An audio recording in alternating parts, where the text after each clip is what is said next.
You watched all the reviews. You watched all the unboxings. Creator combo versus non-creator combo. You scrimped, you saved, and now you are the proud owner of a new Osmo Pocket 3.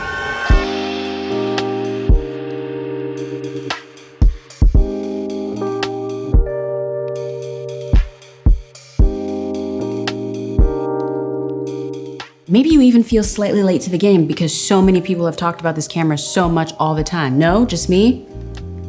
Okay, first things first, congratulations, because despite what others might say, this little thing, though small and mighty, is indeed an investment. I mean, these prices, expensive. And so I wanna make sure you are making the most out of this little guy for as long as humanly possible. So let's go through setting it up and covering some of my favorite settings that I use for my Osmo Pocket 3, so that way I get the most, what's the word? I know it's overused, but cinematic looking stuff that I can possibly get with this little camera. By the way, I'm Halise. I'm a filmmaker and storyteller based in Atlanta, and on this channel I document my chaotic good life. Subscribe, follow, social media, all of the things. So let's go ahead and turn on our Osmo Pocket 3, flip it to the above camera. So if you're someone who's not super tech savvy, using the Osmo Pocket 3 as it comes right out the box is great. I mean, it gives you a really great picture profile, really great look, but I'm gonna show you some of my favorite features that I like to have turned on with my Osmo Pocket 3, so that way I can get the most out of it. The first thing is heading over to the settings by just scrolling down. In there, I head over to the settings, a little gear cog, and I really like to make sure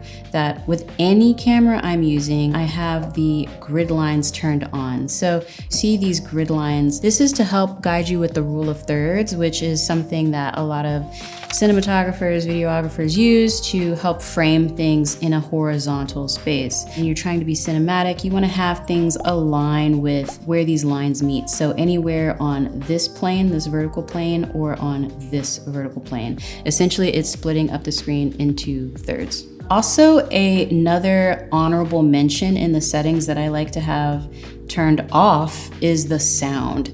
I personally don't like having the noise of recording, like beep, beep, like every time you record and don't record. I don't like that on because as someone who's usually doing more documentary style filmmaking sometimes, I don't want to call attention to the camera. I like the camera to just like be in the realm of existence so people can be their most authentic selves around me. And so I tend to make sure that the sound that the camera makes to let you know it's beeping and bopping, I tend to have that muted so that way it's not calling more attention to itself. But that's just me. If you're someone who's very forgetful, forgot to hit the button because you didn't hear that sound, keep it on. And then the final thing I like for mine is the rotation screen to power off. I have mine set for 2 seconds. I keep it pretty short, but you can also set it to never. I like using the rotation screen to power off mode. So this is the idea of when you turn it, it gives you 2 seconds to hit continue, and now you're in vertical mode. Or what you can do is say you want to turn it again, it'll just shut off after 2 seconds. I just think it's a really great feature. I like to keep it on because I use it a lot. Another honorable quick mention is also the sun brightness, like bumping up the screen if you're outside. I have it low right now because I'm doing the screen recording, so I don't want it to be blasting, so that way y'all can see everything I'm doing. But brightness is something that you'll probably toggle on and off a lot using this camera. Now, getting to actually filming with the camera itself, I always want to make the most out of everything I can with this camera. So I keep it on 4K, 24 frames per second, because I feel like that's going to give me the most cinematic look. But if you're trying to save on space, maybe bump it down to 2.7K or 1080p. That's perfectly fine. And 24 frames per second is how you get the most motion blur. But if you're someone who's trying to get more out of your footage, I would definitely recommend upping it to like 60 frames per second if you know you're just gonna do things like get B-roll and stuff. So that way you can slow it down a little bit in post in whatever editor you're using, and it can look really great, and you can basically have footage last a lot longer. But when I'm filming regular, I keep it on 24 frames per second. That is how I roll. So now let's go on to like some of the video settings, right? So to get to those, you're gonna swipe to the right. And so again, if you have it set to non-pro mode, I guess, pro will just be black with white text. And you'll notice your options are pretty limited on what you can and can't do over here.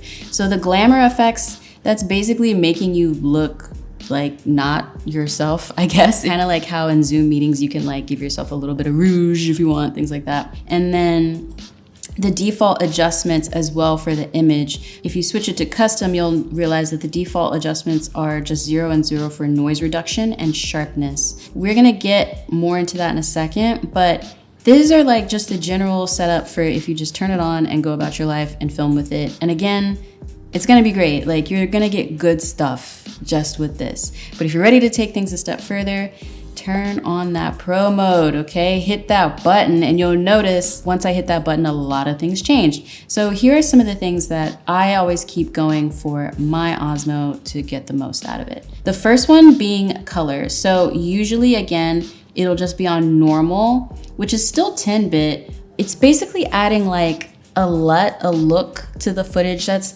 I would say, a bit more saturated. Me, I like to keep it on D-Log. I like to do that so that way in post I can have the widest range of capabilities with my color correction and color grading of the footage. So D-Log is dope. Definitely play around with it though. You know, if you're someone who's not super into color correction and color grading, perfectly fine. It might just make sense for you to just keep it on normal. Now getting back into the image adjustment in the pro settings, when I click on it, two things. I like to keep my sharpness at -2, so that way it just takes the edge off. There's just a bit more, not defocused or unfocused footage, but just like not so crisp, giving a bit more of that sort of like film look to it. But with the noise reduction, I do tend to keep that at just 0. So far, I haven't felt a need to change it.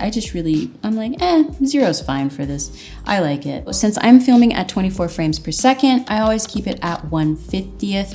Now, if you're trying to film at 60 frames per second so you can slow down your footage in post and do more with it, etc., you wanna make sure you're filming at 1/120th. So that way you can make sure you're getting the most out of the footage humanly possible and it looks super great. But if you're filming at 24 frames per second, 1/50th is where you want to stay. And then my final two things that I like to keep in mind. So for exposure, I keep my exposure on manual, but with a little caveat. Now, if I want to have a bit more hands off with my ISO and not constantly having to shift it, the touchscreen is dope, but it can be a lot to like navigate quickly for a shot. If I am outside or shooting or whatever, I'll just kind of put it on this range of 50 to 400 rather than having it on auto, which when you have it on auto, usually it'll default to the full range of what the camera does, which is 50 to 32, which can be really jarring in the middle of a shot while we're recording if it goes from really low to really high. You know, it's hard to edit with that. It's just difficult. So 50 to 400 is how I like to live my auto ISO life if I do have auto ISO on this camera. But if I don't, then I will literally go in manually, as you can see, and just adjust the ISO. I find that I tend to be in the 200 to 400 range. Like, I rarely get all the way to 800 unless it's like super dark in a space. And then finally, white balance. So for my white balance, I do not have it on auto white balance. I have it on manual every time. So when I'm filming outside, I usually use 5600 Kelvin. And honestly, like in general, if I'm filming anywhere, I use 5600 Kelvin. If you don't know what Kelvin is, it's a way of measuring the color of light, if that makes sense. So 5600, the higher up the number you go, the closer you get to sun or daylight, which is like a more of a bluish light.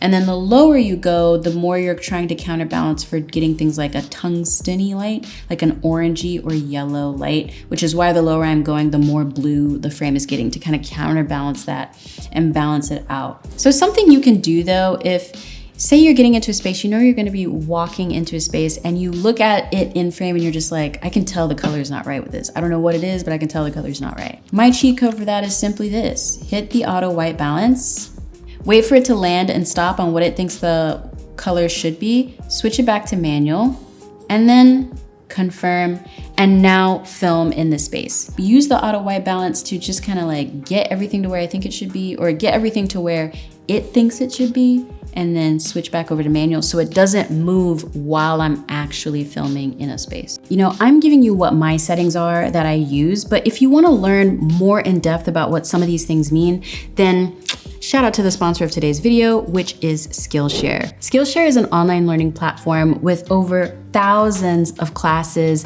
taught by different creatives where you can learn new skills. I personally actually have been a teacher on the platform of Skillshare since 2020. I love teaching others how to tell their own story. I went to film school, so you don't have to if you don't want to. And in my class, Good Lighting at Any Budget, I cover things like white balance and exposure and how to begin to light yourself whether you have budget for lighting or not. I can help you make the most out of using a big window and making it look as great as you can possibly make it with a window and a bounce, or adding 1-point lighting, 2-point lighting, 3-point lighting, how to incorporate RGB WW lighting if you want to do that, add color, etc. I love teaching on Skillshare because it's just such an approachable way to learn, and it's more focused. You know, it's one thing to sit here and watch a tutorial on YouTube. Again, happy to vibe with you here, but it's another thing to actually be able to just really get to the bare bones of what you need so that way you can tell the stories you want to tell that much faster. If you're interested in taking my class or trying out the myriad of other classes that are available on Skillshare, like photography, graphic design, music, cooking, business, marketing, and of course, video and film production, the first 500 people to use the link in my description will get a 1-month free trial of Skillshare on me. So those are my go-to settings when working with my Osmo Pocket 3, and I make the most of this small but mighty little camera. In the comments below, let me know if you've purchased the Osmo Pocket 3, and also let me know if this was helpful for you. If you would like me to make more Osmo Pocket 3 content, what do you want? Be specific, so that way I'm not wasting your time. It is such a neat little camera. I love this thing, y'all. Again, I'm Halise, endeavoring to persevere as always. Big shout out to my Patreon producers, patreon.com/Halise. There you get early access to my videos, exclusive content, merch, and so much more. It's a good time. Again, I'm Halise, and I'll see you when I see you.